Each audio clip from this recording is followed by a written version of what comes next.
Hello there and welcome to this week's Granny's Garden. Now out there in the garden it is bitterly cold and indeed the forecast for the rest of the week is not exactly brilliant. So it's an excellent excuse to come in here where it's nice and warm and get a grip on the first of those Christmas projects, which in my case is the tree. Now in Spain, everything Christmassy starts off on the Constitution holiday, which is the 6th, 7th and 8th of December every year. It's when people put up their Christmas trees or their nativity scenes, and it's when they get their Christmas shopping done. Now, in my case, I always start with the Christmas tree. And what I do is the day before or the night before, I set up the Christmas tree. It's a false one. I set it up and then I put the lights on. And then on the dining room table, I lay out all the baubles and decide which ones I want to put up this year and which ones go back in the box.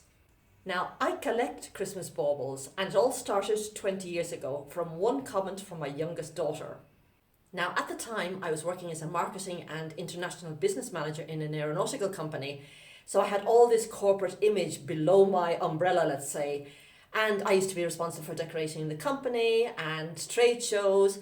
And I guess I was bringing that same sort of ethos home when I was decorating my house as if it was maybe a corporate enterprise. And I sort of stood before my tree and I said to my youngest daughter, I said, "Do you like it?" And she said, "Yeah, Mummy, it's really pretty, but it looks like a shop window." Well, they do say out of the mouth of babes.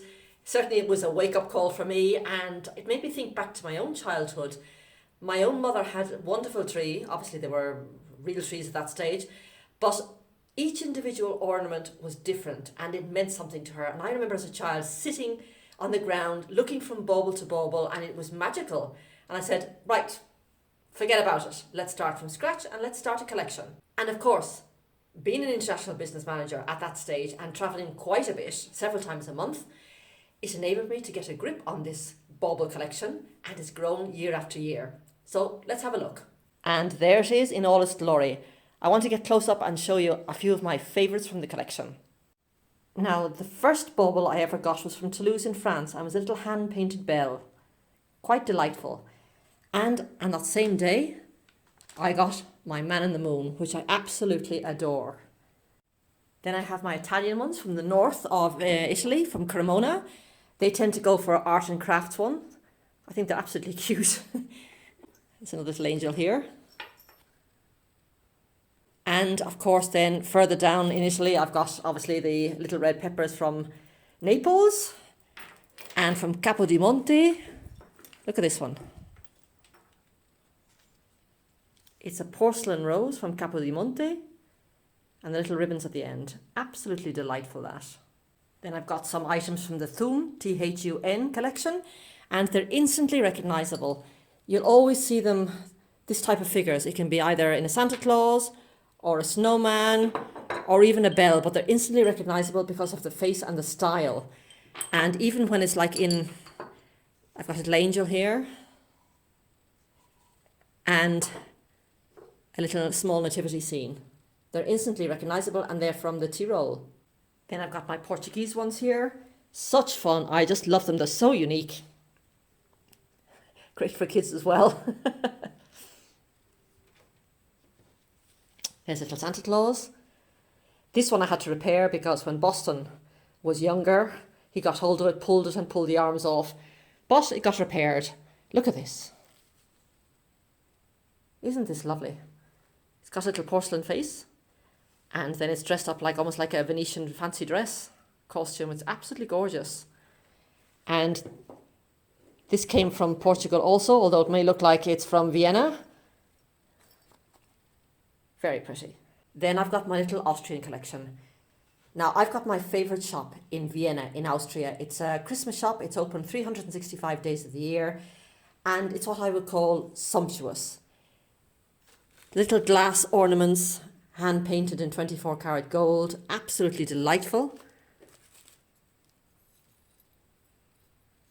And then they've got lots of like bejewelled ones in keeping with Austria and Sissi the Empress. Really pretty on the tree. And then I got this one last year because it reminded me so much of the 1960s Christmas ornaments, where they used to have hollowed out edges that used to catch the light and catch the fairy lights. Absolutely delightful. They're all glass. And look at this one. It's like a hollowed out little egg, a bit like a Fabergé egg. And then inside There's a little nativity scene. Then I got a new one when I was in Vienna this year in February, all before this mayhem began. And it's like a Christmas tree in a little silver container. And of course, being Irish, I have the Newbridge collection, or at least several items over the years from the Newbridge collection. Every year they tend to change the type of box they have, but the workmanship is the same. The Newbridge is about a company I think was started in the 1930s, and it was originally for things like tableware, like cutlery sets. Then they edged into things like jewellery and gifts, and of course they do Christmas baubles, always in silver plating, and they're absolutely delightful. The workmanship and the delicacy is beautiful, absolutely beautiful. Look at this pine cone. Each individual little leaf or part of the pine cone is hanging freely. And look at the little filigree on the top on the bow. Isn't it delightful? Now look at these carol singers. You get the little Victorian lamppost. They have the little hymn sheets in their hands. The ladies even got a little short cape lined with fur. Absolutely delightful.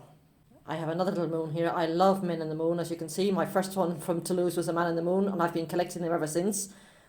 This obviously one is from Ireland.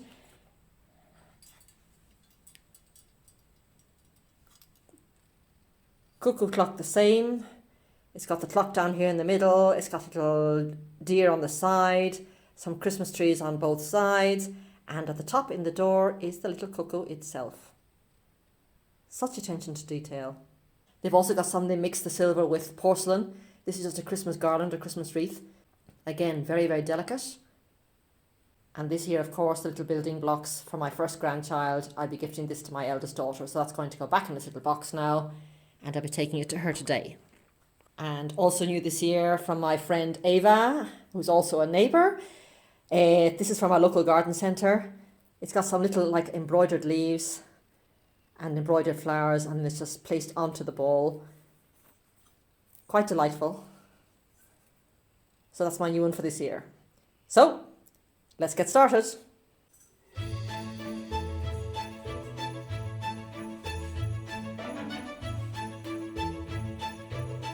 Now these ones I got from the United States.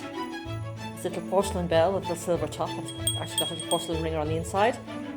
Now I've got the three kings, which is Gaspar, Melchior and Balthasar, but in actual fact you can get the whole set. You can see it, which includes the Holy Family, and there's even got the angel and the star, the donkey and the cow. I've got the three bottom ones, Gaspar, Melchior and Balthasar. United States. I got these when I was in the United States. They're just made of wood. They're the 12 days of Christmas. The numbers are in a darker wood, and the actual like ladies dancing or lords are leaping or pipers calling or drummers drumming are in a lighter coloured wood, and I actually think they're very pretty. And there of course is your number one, partridge in a pear tree.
Well, I hope you've enjoyed joining me here while I've been decorating my tree and seeing some of my bauble collection, and maybe inspiring you to start your own bauble collection. Believe you me, buying 2 or 3 a year over the course of the years, you get quite a substantial collection. Now, I am going to be filming this evening when it's dark outside, so you can just see the little fairy lights a little bit better, and of course the log fire will be lit as well, so a little bit extra Christmassy. For the moment, from Granny's Garden, it's bye from me, and see you next Friday. Bye bye now.